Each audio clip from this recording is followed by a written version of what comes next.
Hello everyone, good afternoon. कैसे हो? Hope करता हूँ आप सब लोग अच्छे ही होंगे। So friends, UP triple C PET exam की स्पेशल क्लास में आप सभी लोगों का बहुत बहुत स्वागत है। सभी लोग एक बार बताएंगे वॉइस क्लियर आ रही है?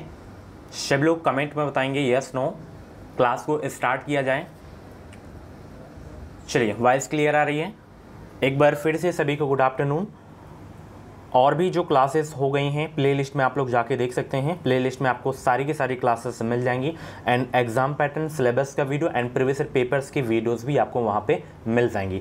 उनकी पीडीएफ अगर आपको चाहिए तो आप लोग हमारे टेलीग्राम ग्रुप को ज्वाइन करें। टेलीग्राम ग्रुप का नाम है एजुकेशन विद साहिल। वीडियो के डिस्क्रिप्शन बॉक्स में लिंक दे दिया हूँ। ओके, चलिए। और ये 149 का कोर्स अगर आप लोग परचेज करते हैं, इसमें सारे सब्जेक्ट के टॉपिक वाइज क्वेश्चन आपको मिल जाएंगे एंड 5 प्रैक्टिस सेट आपको बिल्कुल फ्री में दिया जा रहा है इसी पीडीएफ में। तो लिंक इसकी भी वीडियो के डिस्क्रिप्शन बॉक्स में दे दिया हूँ, आप लोग परचेज कर सकते हैं। ओके, चलिए। पहला प्रश्न आपकी स्क्रीन पे आ गया है कि निम्नलिखित में से किसे मृतकों का जो है टीला के नाम से जाना जाता है? बताइए सब लोग, निम्नलिखित में से किसे मृतकों का टीला के नाम से जाना जाता है? हड़प्पा को, या कालीबंगा को, या मोहनजोदड़ो को, या बनवली को? बताइए सब लोग। तो मृतकों का टीला के नाम से जाना जाता है मोहनजोदड़ो को। ओके, यहाँ पे पहला का बी आपका बिल्कुल करेक्ट हो जाएगा। इंपॉर्टेंट क्वेश्चन था आपके एग्जाम के लिए। कालीबंगा का अर्थ अक्सर एग्जाम में पूछ लिया जाता है, तो कालीबंगा का जो अर्थ होता है वो होता है काली चूड़िया। ओके, चलिए। अगला प्रश्न, ऋग्वेद का जो है प्रमुख देवता कौन है भाई? ऋग्वेद का प्रमुख देवता कौन है? मारुत, या शक्ति, या अग्नि, या वरुण? वीडियो को लाइक कर देना। इस वीडियो में 50 लाइक होनी चाहिए। होप करता हूँ कंप्लीट करेंगे आप लोग। चलिए, ऋग्वेद के जो प्रमुख देवता हैं डियर, वो कौन है? अग्नि। यहाँ पे दूसरा का बी आपका बिल्कुल करेक्ट हो जाएगा। इंपॉर्टेंट क्वेश्चन था आपके एग्जाम के लिए। महावीर का जन्म कहाँ हुआ था? बताइए सब लोग। महावीर स्वामी जी का जन्म कहाँ हुआ था? सारनाथ में, कुंडग्राम, वैशाली, या लुम्बिनी, या नालंदा में? देखिए, सारनाथ का संबंध किससे है? तो सारनाथ का संबंध है गौतम बुद्ध जी जो है यहाँ पे सबसे पहला अपना उपदेश दिए थे। लुम्बिनी का संबंध किससे है? तो लुम्बिनी में जो है गौतम बुद्ध जी का जन्म हुआ था। और कुंडग्राम, वैशाली में महावीर स्वामी जी का जन्म हुआ था। ठीक है। और इनकी मृत्यु कहाँ पे हुई थी? पावापुरी में हुई थी। कहाँ हुई थी? पावापुरी में। ओके, चलिए। इनके बचपन का नाम क्या था? वर्धमान। महावीर स्वामी के बचपन का नाम क्या था? वर्धमान। और ये जैन धर्म के 24वें और अंतिम जो है तीर्थंकर थे, ये भी आपको याद रखना है। ओके, चलिए, बहुत अच्छे। अगला प्रश्न है, दीवान ए खैरात नामक एक अलग विभाग की स्थापना किसने की थी? Very very most important question आपके एग्जाम के लिए। अकबर ने, या मोहम्मद बिन तुगलक ने, या फिरोज तुगलक ने, या शेर शाह ने? चौथा का जवाब देने का प्रयास करेंगे। इस बार बेहतरीन इस एग्ज़ाम में स्कोर करना है तो चैनल को सब्सक्राइब कर लेना। हमारे चैनल से आपको निश्चित ही मदद मिलेगी। जो भी UP triple S C PET exam की अपडेट आएगी, वो अपडेट सबसे पहले आपको हमारे चैनल के माध्यम से ही देखने को मिलेगी। कुछ भी डाउट्स है तो मुझे आप लोग इंस्टा पे भी डीएम कर सकते हो। इंस्टाग्राम आईडी की लिंक वीडियो के डिस्क्रिप्शन बॉक्स में मिल जाएगी। तो दीवान ए खैरात नामक एक अलग विभाग की जो स्थापना की गई थी, ये की गई थी फिरोज तुगलक के द्वारा। किसके द्वारा की गई थी? फिरोज तुगलक के द्वारा की गई थी। ओके, तो यहाँ पे शी आपका जो है बिल्कुल करेक्ट हो जाएगा। चलिए, एक तरफ यहाँ पे सम्राट हैं, एक तरफ मकबरा। तो किस सम्राट का मकबरा कहाँ स्थित है, ये आपको बताना है। ऐसे आप लोग मिलान कर सकते हैं, जो भी हो। फिर मैं आपको ऑप्शन दिखा रहा हूँ, फटाफट बताइए सब लोग। फटाफट आंसर बताने का प्रयास करेंगे और ऑप्शन यहाँ पे देख सकते हैं, मिलान कर सकते हैं। इनको आप लोग नोट भी कर लिया करें। जब भी आप लोग मेरी क्लास देखा करें तो आप लोग अपने पास पेन कॉपी ज़रूर रखा करें। देखिए, अगर हम बाबर के मकबरे की बात करें तो बाबर का मकबरा कहाँ है? काबुल में है। कहाँ है? काबुल में। अकबर का मकबरा कहाँ पे है? सिकंदरा में है। जहांगीर का मकबरा कहाँ है? लाहौर में। ये बहुत पूछा जाता है कि जहांगीर का मकबरा कहाँ है, तो लाहौर में है। शाहजहाँ का मकबरा कहाँ है? आगरा में है। ओके, तो अच्छा, इसमें ऑप्शन कौन सा सही हो जाएगा? ऑप्शन इसमें सही हो जाएगा आपका सी वाला। कौन सा सही हो जाएगा? सी वाला। बाकी मैंने बता दिया, अलग से नोट भी कर लेना जितने भी मकबरे हैं। ओके, चलिए। अगला प्रश्न ये है कि वह अंग्रेज जिसने सम्राट जहांगीर के दरबार में आकर भेंट किया। बताइए, वह अंग्रेज जिसने सम्राट जहांगीर के दरबार में आकर भेंट किया। Sir Thomas Roe, sir John रॉल्टा बिथ, या सर जॉन सोर? 6 का जवाब देने का प्रयास करेंगे। वह अंग्रेज जिसने सम्राट जहांगीर के दरबार में आकर भेंट किया, तो वह अंग्रेज कौन था? सर थॉमस रो था। 6 का ए आपका बिल्कुल करेक्ट हो जाएगा। इंपॉर्टेंट क्वेश्चन था आपके एग्जाम के लिए। अगला प्रश्न, अवध के अंतिम नवाब कौन थे? ये भी बहुत इंपॉर्टेंट क्वेश्चन है, कई बार कई एग्जाम में ये क्वेश्चन पूछा जा चुका है। तो अवध के अंतिम नवाब थे कौन भाई? 7 का जवाब देने का प्रयास करेंगे सब लोग। अवध के जो है अंतिम नवाब थे वाजिद अली शाह। कौन थे?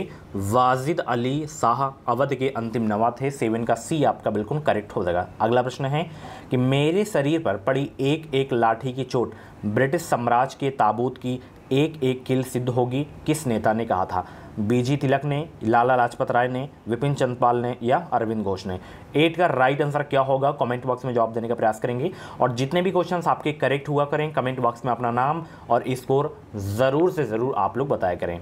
चलिए, मेरे शरीर पर पड़ी एक एक लाठी की चोट ब्रिटिश साम्राज्य के ताबूत की एक एक कील सिद्ध होगी, किस नेता ने यह कहा था? यह कहे थे आपके जो हैं लाला लाजपत राय, और इनकी ही मृत्यु हो गई थी शामीन कमीशन के विरोध में, लाठी लग गई थी सर में, इस वजह से इनकी मृत्यु हो गई थी। यहाँ पे बी वाला आपका बिल्कुल करेक्ट हो जाएगा। अगला प्रश्न है, स्वतंत्रता प्राप्ति के समय भारतीय राष्ट्रीय कांग्रेस के अध्यक्ष कौन थे? सीधे एग्जाम में छपने वाला प्रश्न है, तो पूरी क्लास ध्यान से देख लेना और इस प्रश्न को नोट भी आप लोग कर लेना। बताइए, स्वतंत्रता प्राप्ति के समय भारतीय राष्ट्रीय कांग्रेस के अध्यक्ष कौन थे? जवाहरलाल नेहरू, सरदार वल्लभ भाई पटेल, पट्टाभी सीतारामैया, JB कृपलानी? 9 का जवाब देने का प्रयास करेंगे सब लोग। बहुत अच्छे। स्वतंत्रता प्राप्ति के समय भारतीय राष्ट्रीय कांग्रेस के अध्यक्ष कौन थे? वो थी जो है JB कृपलानी। 9 का बी आपका बिल्कुल करेक्ट हो जाएगा, डी वाला। ओके, चलिए बहुत अच्छे। कर्जन ने भारत का विभाजन कब किया था? बताइए, लॉर्ड कर्जन ने भारत का विभाजन कब किया? 1905, 1919, 1901 या 1947? इंपॉर्टेंट क्वेश्चन आपके एग्जाम के लिए। तो कर्जन ने जो है भारत का विभाजन जो किया था 1905 में किया था। बहुत इंपॉर्टेंट क्वेश्चन है, कई बार कई एग्जाम में ये क्वेश्चन पूछा जा चुका है, तो इंपॉर्टेंट लिख के स्टार लगा के नोट कर लेना आप लोग। अगला प्रश्न आ गया है कि पाक जल संधि भारत को किस देश से अलग करती है? सीधे एग्जाम में छपने वाला प्रश्न है, कई बार कई एग्जाम में ये क्वेश्चन पूछा जा चुका है। तो पाक जल संधि भारत को किस देश से अलग करती है? श्रीलंका से। ठीक है, 11 का डी आपका बिल्कुल करेक्ट हो जाएगा। उज्जैन किस नदी के तट पर स्थित है? बताने का प्रयास करेंगे। 12 का जवाब दीजिए, ये भी इंपॉर्टेंट क्वेश्चन है, सभी लोग जवाब देने का प्रयास करेंगे। उज्जैन जो है किस नदी के तट पर स्थित है? सरयू, दिबांग, क्षिप्रा या सरस्वती नदी के? तो उज्जैन किस नदी के तट पर स्थित है? ये स्थित है क्षिप्रा नदी के तट पर स्थित है। 12 का बी आपका बिल्कुल करेक्ट हो जाएगा। जिम कॉर्बेट राष्ट्रीय उद्यान भारत के किस राज्य में स्थित है? 13 का जवाब देने का प्रयास करेंगे। जिम कॉर्बेट राष्ट्रीय उद्यान भारत के किस राज्य में स्थित है? उत्तराखंड राज्य में, बिहार में, राजस्थान में या कर्नाटक में? राष्ट्रीय उद्यान से 100% आपके एग्जाम में क्वेश्चन आएंगे। तो जिम कॉर्बेट राष्ट्रीय उद्यान जो है ये आपका उत्तराखंड में है। 13 का ए आपका बिल्कुल करेक्ट हो जाएगा। इंपॉर्टेंट क्वेश्चन था आपके एग्जाम के लिए। ये पहले जो है हैली राष्ट्रीय उद्यान के नाम से जाना जाता था। ठीक है, अब इसका नया नाम क्या है? रामगंगा नेशनल पार्क है, फिर बदल दिया गया है इसका नाम। ओके, ये उत्तराखंड राज्य में है। अगला प्रश्न है, एम्स्टर्डम ये जो है की राजधानी है, किसकी राजधानी है एम्स्टर्डम? बताइए, यूनाइटेड अरब अमीरत की, नीदरलैंड्स की, दक्षिण कोरिया की या इटली की? 14 का जवाब देने का प्रयास करेंगे। जैसे जितने भी भारत के पड़ोसी राज्य हैं और भी जो देश चर्चित रहते हैं, जैसे अभी G20 का सम्मेलन हुआ है, इसमें जितने भी देश थे सभी देशों के प्रधानमंत्री के नाम, राष्ट्रपति के नाम आपको याद होने चाहिए, वहाँ की राजधानी, वहाँ की मुद्रा, वहाँ की संसद का नाम, ये सारी चीज़ें मतलब उन देश के बारे में कॉमन चीज़ें आपको पता होनी चाहिए। इनसे क्वेश्चन आएंगे इस बार एग्जाम में, और G20 से तो आना ही आना है क्वेश्चन। तो एम्स्टर्डम जो है ये राजधानी है किसकी? नीदरलैंड की है। ओके, 14 का बी आपका बिल्कुल करेक्ट हो जाएगा। कौन से पर्वत एशिया को जो है यूरोप से अलग करते हैं?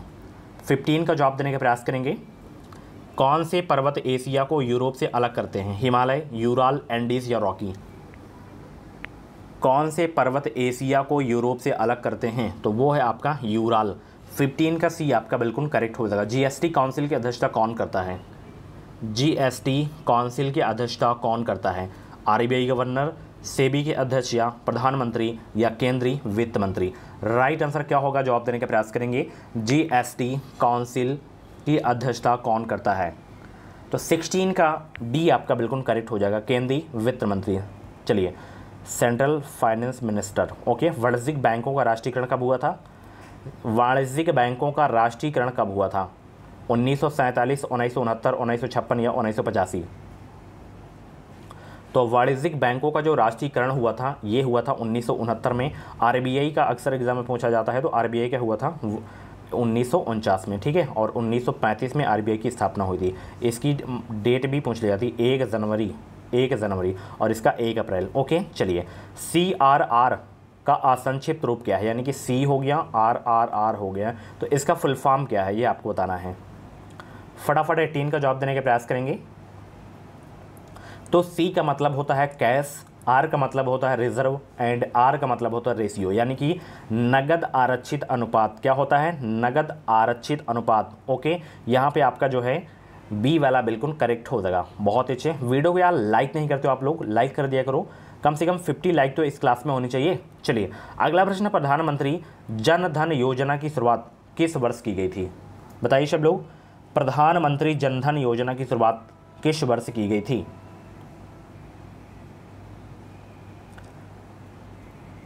नाइनटीन का जवाब देने का प्रयास करेंगे।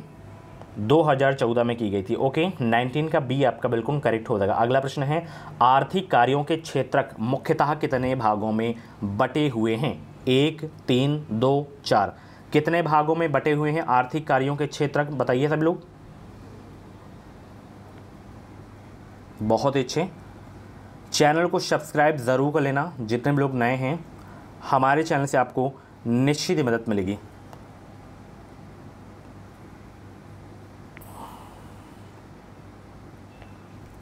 तो आर्थिक कार्यों के क्षेत्रक मुख्यतः कितने भागों में बटे हुए हैं? तो ये बटे हुए हैं 3 क्षेत्रों में। 20 का सी आपका बिल्कुल करेक्ट हो जाएगा। अगला प्रश्न है, भारतीय संविधान की प्रस्तावना में किस प्रकार के न्याय की बात नहीं कही गई है?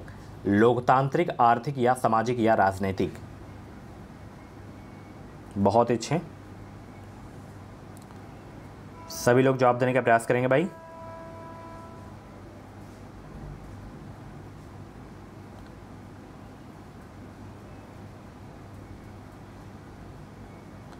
तो भारतीय संविधान की प्रस्तावना में जो है किस प्रकार के न्याय की बात नहीं कही गई है? तो इसमें देखिए लोकतांत्रिक प्रकार की बात नहीं कही गई है। ठीक है, लोकतांत्रिक न्याय की बात नहीं कही गई है। अगला प्रश्न है, अभिव्यक्ति की स्वतंत्रता किस मौलिक अधिकार के अंतर्गत आती है? अभिव्यक्ति की स्वतंत्रता किस मौलिक अधिकार के अंतर्गत आती है?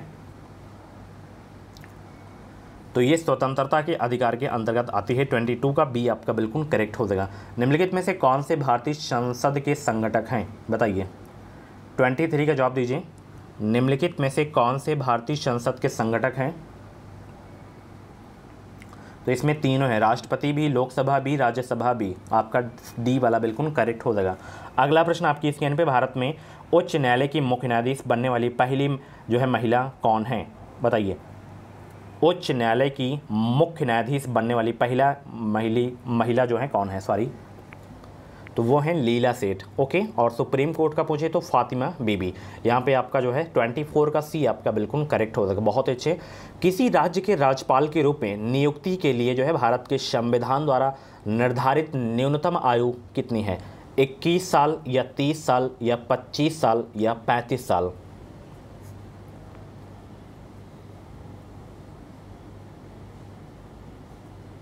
बहुत अच्छे। 25 का जितने भी लोग यहाँ पे डी जवाब दे रहे हैं, 35 साल उनका आंसर बिल्कुल सही हो जाएगा। राज्यपाल की बात हो या राष्ट्रपति की बात हो या उपराष्ट्रपति की बात हो, सभी का 35 वर्ष होना चाहिए आयु। ओके चलिए, जब किसी वस्तु को 2 समानांतर समतल दर्पणों के बीच रखा जाता है तो बने हुए प्रतिबिंबों की संख्या कितनी होगी?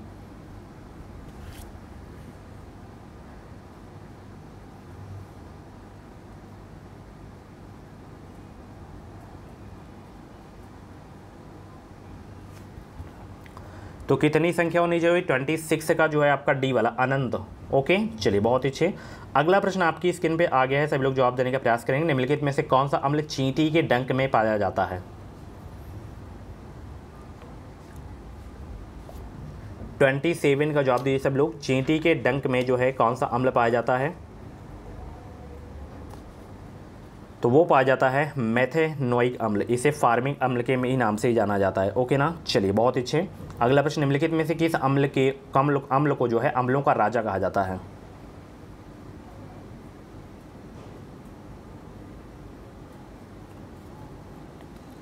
निम्नलिखित में से किस अम्ल को अम्लों का राजा कहा जाता है? ये कहा जाता है सल्फ्यूरिक अम्ल को। Okay, H2O।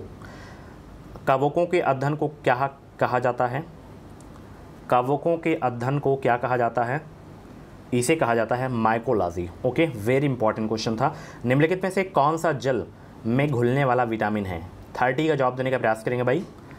देखिए जल में जो आपके घुलनशील जो विटामिन होते हैं, विटामिन बी और सी होते हैं, और वसा में घुलनशील आपका ए हो गया, डी हो गया, ई हो गया, के हो गया। ठीक है, ये आपका बी सी है तो यहाँ पे सी है तो बी वाला आपका सही हो जाएगा। ओके चलिए बहुत अच्छे। अगला प्रश्न है यहाँ पे कि निम्नलिखित में पुल्लिंग शब्द कौन सा है? नदी, पानी, इलायची, प्यास।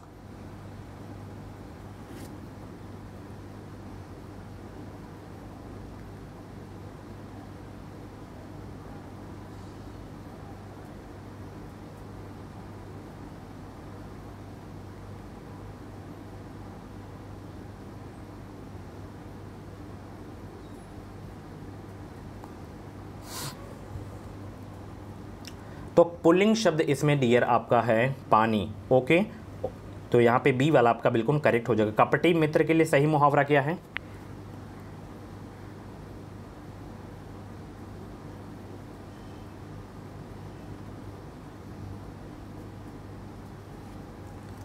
कपटी मित्र के लिए सही मुहावरा क्या है? आस्तीन का शाप होगा। 37 का बी आपका बिल्कुल करेक्ट हो जाएगा। विनय पत्रिका की भाषा कौन सी है? ब्रज भाषा है। कौन सी भाषा है विनय पत्रिका की? ब्रज भाषा। ओके कौन सा शब्द भ्रमर का पर्यायवाची नहीं है?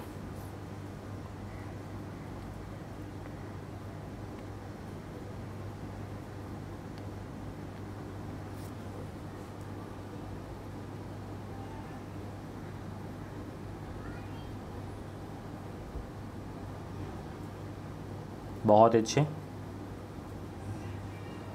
तो यहाँ पे 39 का आपका जो है ए वाला बिल्कुल करेक्ट हो जाएगा। भ्रमर का पर्यायवाची सलभ नहीं है। चलिए निम्नलिखित वाक्यों में शुद्ध वाक्य कौन सा है इसमें?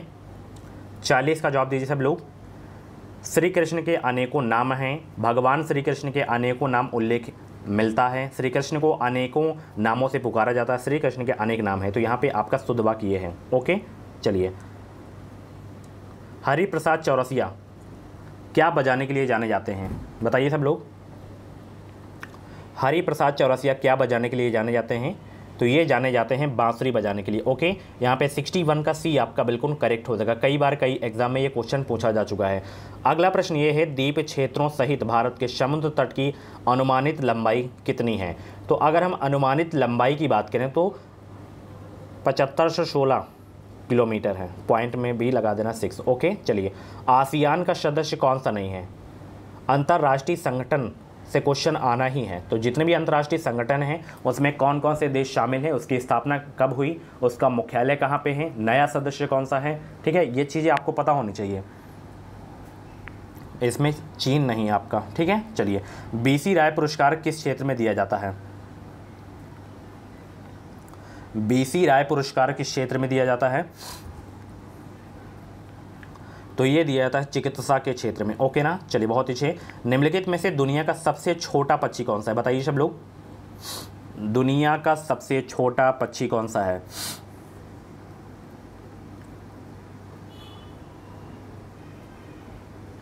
बहुत अच्छे। तो इसमें से दुनिया का जो सबसे छोटा पक्षी है वो आपका हामिंग बर्ड है। 65 का ए आपका बिल्कुल करेक्ट हो जाएगा। धनपत राय श्रीवास्तव किस नाम से मशहूर हैं? ये मशहूर हैं प्रेमचंद के नाम से। ओके ना 66 का ए आपका बिल्कुल करेक्ट हो जाएगा। अप्रैल 2022 में मीडिया फाउंडेशन द्वारा वर्ष 2021 का उत्कृष्ट महिला पत्रकार का चमेली देवी जैन पुरस्कार किसे प्रदान करने की घोषणा की गई थी? ये घोषणा की गई थी आरिफा जौहरी को। ठीक है ना चलिए। किस देश ने पुरुषों की बैडमिंटन टीम प्रतियोगिता थॉमस कप 2022 का खिताब जीता था? कौन सा देश है? भारत है आपका। 68 का ए आपका ही बिल्कुल करेक्ट हो जाएगा। Crunch time Narendra Modi national security crisis नामक पुस्तक किसने लिखी?